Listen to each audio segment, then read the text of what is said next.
since we are running Cassante, Alistar, and Vi, those aren't... Jhin is definitely not a hyper carry. Okay, well... I mean, there's no true tank, but Leona is kind of a true tank at the end of the game. Like, exactly.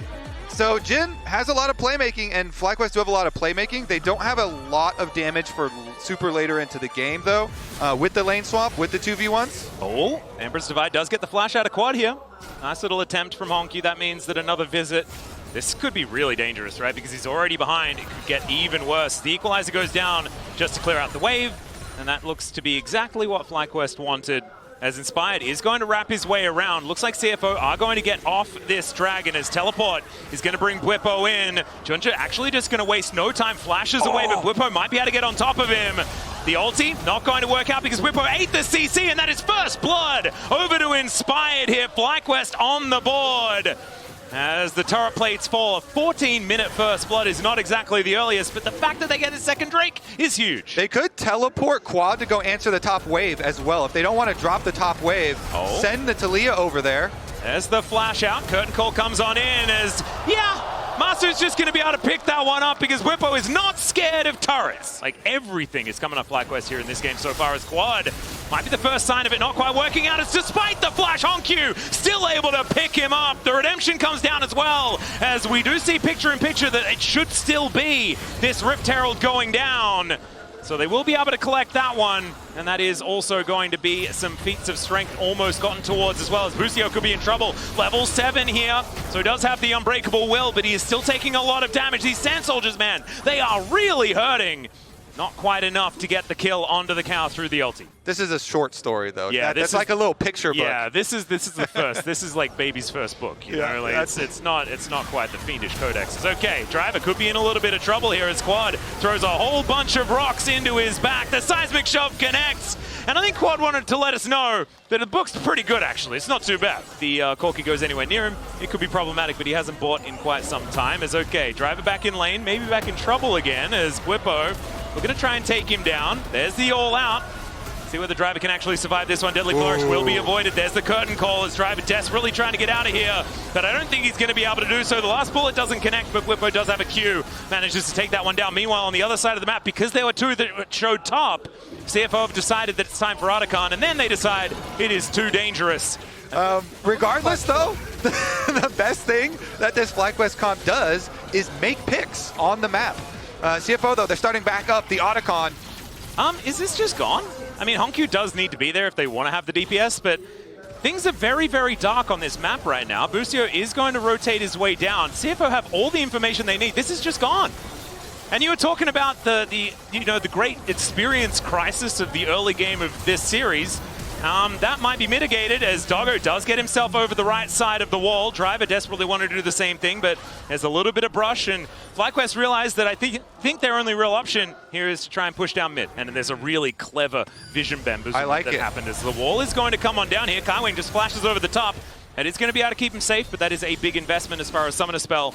Wrapping around the side, doesn't have the Weaver's Wall up just yet. There's now Driver on that flank angle, checking for Inspired, who should be able to get himself in here. We'll see whether they want the turn or whether they want to get themselves the Dragon. FlyQuest moved their way in, though. Inspired biding his time to make sure he gets in at the opportune moment. Solar Flare goes entirely wide as Inspired gets his way in there. Junja having to flash his way out, though. Seismic Shove gone wide. Equalizer is down. Not doing too much, though, as we can see. As the Drake already low as well. The exhaust comes on down. Bwipo gets into that backline. Kaiwing's in a little bit of trouble. And down goes the Xin Zhao. That's going to be the Drake going over. FlyQuest pick up this soul point, but have they found the fight? Driver still wanting to try and burn them as Honku gets on in there. There is Bwipo looking for the angle. Emperor's Divide, though, will be his shutdown. And it's Doggo that picks up the kill. Look at these health bars. Doggo desperately wanting another Valkyrie, but he will not be able to get in there. And FlyQuest gets soul point, and they get relatively out of there. It is so fun to watch. Every champion can be Draven, as it turns out. Especially when he has double summoners. He plays so aggressively with them. CFO, though, once again, they start up the Baron. They're trying to force FlyQuest into this early. My God, Honku is doing so much damage to this objective. FlyQuest's going to have to make a decision. Teleport is going to come through from Bwipo as they get a nice knock up onto Kaiwing. He's thrown back with the shove. Equalizer goes down, though, and Quad is just dead. An overextension, as we can see, as now Junja goes in. Busio Busio, the next one to fall, paying for his mid laner's sins, as Doggo is of course flashing forward. It's Whippo to go down one more time as he tries to all out his way to safety, but that is not going to stop CFO from taking this Baron and getting a big lead. Never mind though, it's Kaiwing that's going to go down first. Inspired collects that, but Emperor's Divide pulls him back, and they'll trade jungle for support after the end of that fight. And CFO should be able to get the purple worm as a reward. And CFO destroy FlyQuest. And so it's a level 17 Azir with a big lead. Jinja though? Yeah, Ginger is in a little bit of trouble, able to flash out of the way of the seismic shove, and there's not a whole lot of damage available to take him out when his ultimate's running. As now Busio likely to just die. Driver will be slowed down, but it's Quad that's dead again!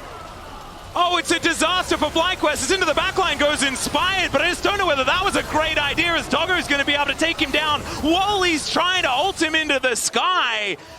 And CFO, this could be them just marching up the mid lane and taking out the first inhibitor of the game. Yeah, I think they might destroy quite a bit of the FlyQuest base here with the Baron buff still on for a long time here. They get to continue pushing an inhibitor down. You also see Jinja pushing in on the bottom side wave, but he's gonna run right past it and look for the end. Well, we'll see whether they can do it right here, right now. There are 2 siege minions making it so difficult. The curtains have been called. I don't know whether they're for CFO. They will be able to stay alive. Just find a spot to stand as Vi so you can kill the guy that does the damage. This is the Pyoshik play. This is solo queue. You go and get an enemy camp. Well, this is going to be an enemy team that CFO are looking for. Busio does have the unbreakable will, and he's going to need one if they want to stay alive in this game. And oh, not just a camp, that's a crowd. I mean, I'm going to use that. I'm definitely going to use that. As Doggo Valks over the wall, will be able to keep himself alive. But now the wraparound has happened. It's not only a rage clear, it might also be Driver going down, but he does spot him here. Inspired, not quite with the surprise play that he wanted, but it's the all-out to bring them underneath the turret. Junja is going to be the first one to go down, as Doggo is, of course, over the wall. Honkyu goes golden, as the solar flare is going to interrupt that curtain call. As, my God, how did Doggo do that much damage? That was disgusting, but still, he is now dead. I think Fly is still alive. You want to create some more chaos, and so they're going to continue to do it.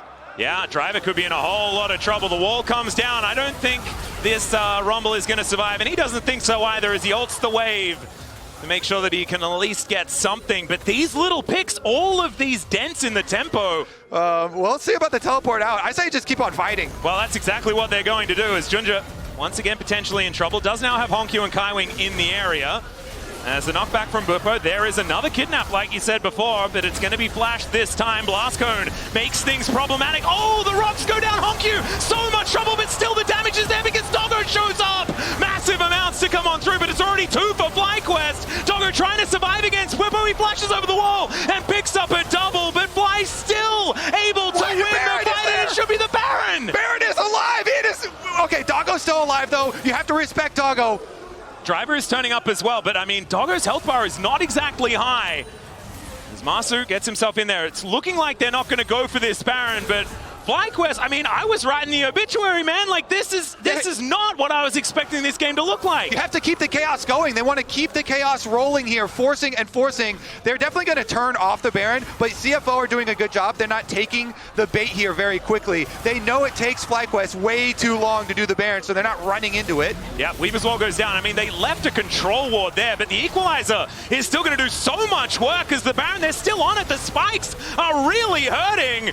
Inspired, still lower and lower, and Doggo wanting that wraparound. Driver gets in there with the flamethrower, and there's Doggo! It is going to be the Baron secured by FlyQuest, but can they keep anyone else alive? The Emperor's Divide comes in, it's a double in the end for Doggo, and so there are a few Barons left up here for FlyQuest, but there's no people. Yeah, there's only an Alistar and a Cassante to defend the base. CFO are going to come, and they're going to try and finish.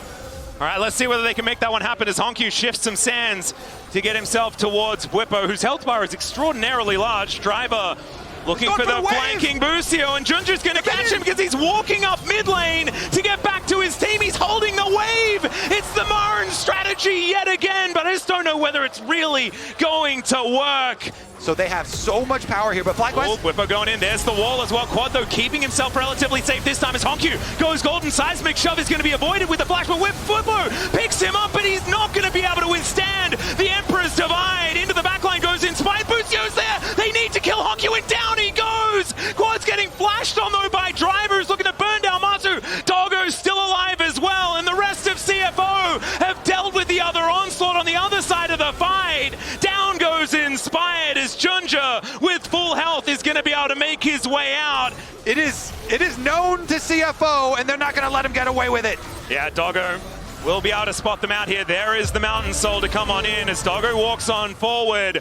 Sees Quad at extraordinarily low health. They're going to see whether they can get themselves out. It is just one auto, and Quad will die. Gives him the thumbs up, but isn't able to kill him. And the blast cone for the disengage. But still, CFO, they don't lose the Baron, and they should be able to take it themselves here. And with a quad stack Mountain Drake, Mountain Soul, and a sweet purple buff, and an open door on the base. But these inhibs are still going to go down the flank angle there from Inspired. He still wants to look for it as they're under Nexus turrets now. Driver wanted to see what's going on. I believe spotted him just there. The first Nexus turret going to be lying on the floor. They need to pull the trigger if they want to stop CFO from taking this, but you can see they're playing so carefully as CFO not wanting to take any undue risks as Seismic Shop will be Sonya's. And there is the Emperor's Divide as well. Honkyu keeps himself alive. They're still desperately trying to get on top of him, but it does not work. The young player is able to say no to FlyQuest and will now be able to take down the Nexus. It took a little longer than we may have expected, but the Oysters strike first. CFO finished the job in game number 1. FlyQuest scrambled and made them work for it, but in the end, CFO are victorious.